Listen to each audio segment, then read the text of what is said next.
দত্তক নেয়ার পর প্রথম জন্মদিন, অশ্রু সজল ছোট্ট শিশুকন্যাও। দত্তক নেয়ার পর প্রথমবার নিজের জন্মদিনে কেক কাটল শিশুকন্যা। আগে অনাথ আশ্রমে থাকাকালীন কোনোদিন এভাবে তার জন্মদিন পালন হয়নি। নতুন বাবা মায়ের ভালোবাসার এই উদ্যোগে চোখে জল এলো তার।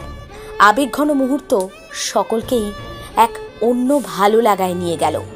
শহরের এক দম্পতি অনেকদিন ধরেই সন্তান দত্তক নেওয়ার কথা ভাবছিলেন। অবশেষে অনাথ আশ্রম থেকে তারা এক শিশু কন্যাকে দত্তক নেন। বাড়িতে আসার পর থেকে সে নতুন বাবা মায়ের ভালোবাসা স্নেহ পাচ্ছে। ছোট্ট রাজকন্যার জন্মদিন ছিল সম্প্রতি। বাবা মা সিদ্ধান্ত নেন দিনটিকে স্মরণীয় করে রাখবেন। জন্মদিনে বাড়িতে ছোট্ট পার্টির আয়োজন করা হয়। বেলুন, কেক দেখে শিশুটির চোখ ছলবল করে ওঠে খুশিতে। বাবা মা যখন তাকে কেক কাটার জন্য নিয়ে যায়, সে অবাক হয়ে যায়।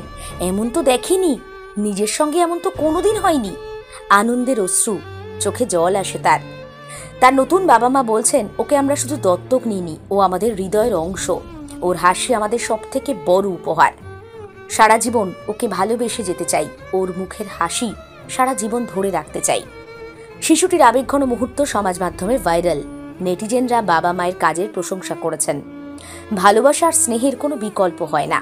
এই ঘটনা আরও একবার প্রমাণ করে দেয়, পরিবার মানে শুধু রক্তের সম্পর্ক নয়, পরিবার মানে মানবিক বন্ধন।